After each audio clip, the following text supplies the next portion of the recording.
Can Venezuela suffer a digital nomad implosion like other parts in Latin America? Well, today we discuss.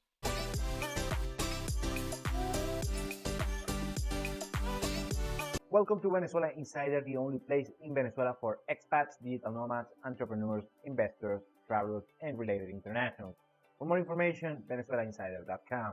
Now we're seeing the surge of digital nomads all over the world, and one of the main pockets where that happens is in Latin America, in places, like the Riviera Maya in Mexico, Mexico City, Medellin, Colombia, and so on and so on.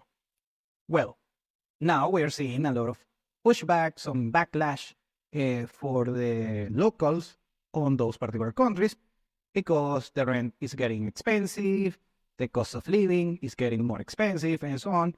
And also some social issues regarding the nomads, usually Western nomads, that arrive to those countries regarding some, social issues and even some security issues that happens on those particular locations. Now, this implosion that we are seeing in specific cohorts, specific places, due to the digital nomad movement in Latin America, that can happen in Venezuela? Well, the straight answer is no. Let me explain why. First, let's go with the digital nomad side. Well, what happens is that you have digital nomads and also different entrepreneurs or self-employed people that have incomes that they have incomes that are not tied to a physical location. So they are remote workers, entrepreneurs, content creators, and so on and so on. They have passive income businesses, or they are crypto investors. Basically, you can get the profile. Well, it's an universe of digital nomads that their income goes from, can go just a few $100s per month or less than $1,000 per month to several $100,000 per month, in some cases millionaires. A significant cohort of the digital nomads are millionaires, but they are a slim minority. And also, you can see it on the attitude of this particular individual. If you go case by case, usually the sophistication on how they speak, on how they behave, is different on each particular income cohort. And usually the conflict happens on the low end of the pyramid of the digital nomads that usually go to the cheapest locations that they can find. And basically they make everything more expensive over there. And those are the ones that create more of the conflicts, the social conflicts over there. So when you bring back to all of that stuff to Venezuela, well, first, we have to say that we don't have as much international visitors. However, those international visitors are increasing significantly year over year. Actually, on year 2023, we had an increase of almost 100%. They went from 600,000 international visitors to 1.2 million visitors. So almost double on just year-over-year case. Meanwhile, on the other big countries like Mexico, Colombia, they have millions, several millions of international visitors, and they are concentrated of a handful of locations. So if you take, for instance, Medellin, Colombia, where seeing a Western international, a quote-unquote gringo, over there doesn't have any novelty. People just look at them. It's just part of their lives. And also, they are not regarded as special, anything of that nature. And actually, there is some racism and xenophobia towards them. And not only in Medellin, but in other places in Latin America. And also, people that like the internationals. Over here in Venezuela, still a novelty, especially Western internationals visiting the country. It's increasing a lot. I'm getting intel that, for instance, in Margarita Island, there are more and more and more Western internationals that they used to. And actually, for instance, American citizens that until just a few years ago, the only American citizens within Venezuela were the ones that work on the oil multinationals and different activities of that nature. However, you start seeing particular individuals from the United States visiting even Margarita Island as well. So the international presence, especially the Western international presence, is increasing. And also the previous cohort of internationals visiting Venezuela usually come from Middle East, Russia, Iran, China, and so on. Basically Eastern, let's say, internationals, in order to put a name on it. And those don't have that particular, novelty factor. Europeans are kind of in the middle, but not as much of a presence, but that European presence is increasing significantly as well. So in order to reach a social issue turmoil of having too much Western internationals is right now very far away, mostly because first Venezuelans treat very well the international. The rest of Latin America, they treat them okay, except when they get too much crowded. Or in Venezuela is not gonna be the case. The Venezuelans historically treat very well the international, especially the Western international. Also, you have to take into account that coming to Venezuela is way more difficult for international, especially for Americans. For the rest, for instance, Europeans, they can come easily, but there are not as much as available flights compared to places like Bogota or Mexico City or the Riviera Maya or even Brazil. So it's not going to be as crowded. So if you have, let's say you're an international that wants to travel to a cool destination in Latin America, and you don't want to be too much crowded with other Western internationals, you're going to be pretty much fine here. Trust me on that. And actually, the internationals that I spoke on a weekly basis, they tell me actually, wow, that I cannot see other internationals. I'm the first gringo here, or whatever may be the case. Of course, they are. The thing is, they are not crowded on the typical touristic locations and so on. They are there, but I mean, it's not like they have a union or a place when they gather all together yet.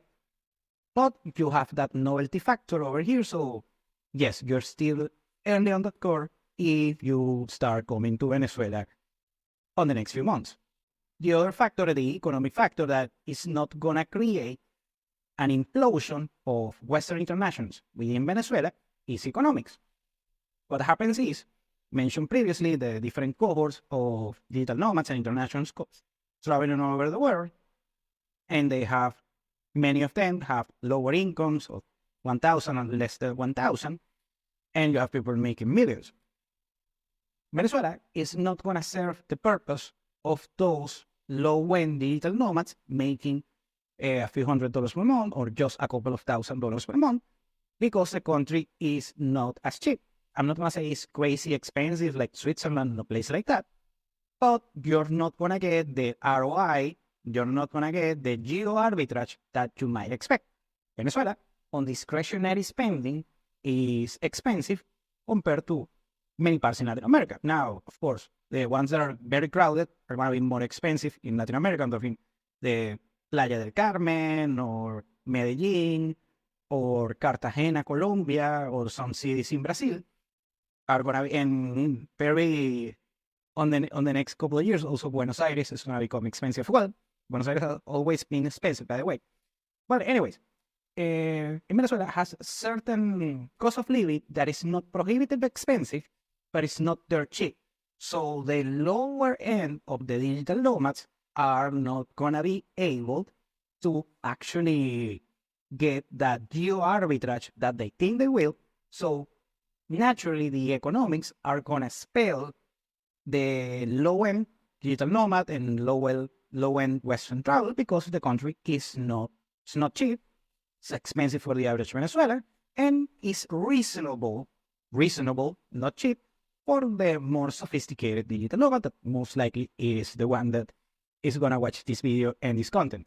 Also, the nice areas in Venezuela, of course, we have a bunch of areas here, but the nice locations are already gentrified by first the local citizens that, let's say, live on a city on the interior of the country, and they go to the east side of Caracas, or go to Margarita Island, or go to Lecheria, or go to Valencia, and so on. So they already are seeing the prices increase over there. So the less sophisticated are being expelled just for the sheer prices of those particular places. So someone, a Western international, just looking for a bargain is not going to find such bargain within Venezuela. And lastly, let's talk about dating. And regarding dating, for internationals, Venezuela is not going to be as easy as most people think. The Western passport has value regarding the dating market, but afterwards, in order to reach certain echelons of the quality of the eligible bachelorettes, it requires some structure, it requires knowing what you're doing. It's not going to be as easy just showing up to a mall or a place like that, because it requires some networking, some moving around, and so on. Particular nuances that, for instance, the strategies that are used right now in Colombia, in Mexico, or other places in Latin America are going to be very hard to replicate within Venezuela. Now, if you, as an international, you wanna date, let's say a 3 out of 10 or 4 out of 10 on the local dating market, yeah, you're gonna be pretty much fine. But if you wanna reach 7 out of 10 or 8 out of 10, that's where it's gonna get tricky. And just traveling, just showing up for a weekend, like many, let's say, Americans do when they go to Colombia, just an example, you cannot replicate that in Venezuela. You require some strategy, some networking, and so much, and also some investing of time, money, and energy. That is, if you don't know what you're doing, this is going to discourage a lot of the less sophisticated Western expats, international visitors, travelers, and so on.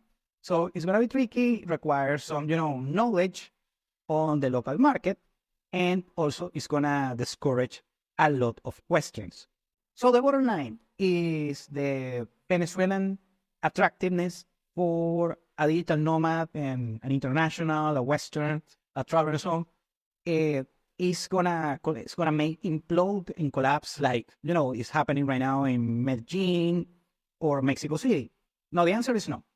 It's gonna increase a lot. Yes, it's gonna increase on the next 5 years. Venezuela right now, there are more of information of what is truly happening. Safe country to visit, beautiful country to visit, cool country to visit, and you have the novelty of being an international, especially a Western international, but until a certain degree. Also, it's not the best place to do geo arbitrage on the lower stratus of the internationals. Also, it's going to spell people looking for a bargain or an easy treatment and so on right away. It's a lot of frictions, those frictions, in order to solve those frictions, that takes a premium. You have to pay a market premium, and the less sophisticated are not going to pay such premium. That's why they are not going to come, or a handful of them are going to come and be expelled right away and spread the word. So if you're international and you're looking to visit a place that doesn't have as much international, Venezuela actually can be a hidden gem, of course, depending on the location, depending on the strategy, depending on your particular network. But yes, it's going to be attractive if you know what you're doing, and also you are on the more upper echelon of the sophisticated international. Thank you for watching Venezuela Insider. Please like, share, and subscribe. Follow us on social media. If you want to work with us, VenezuelaInsider.com. Thanks again, and have a nice day.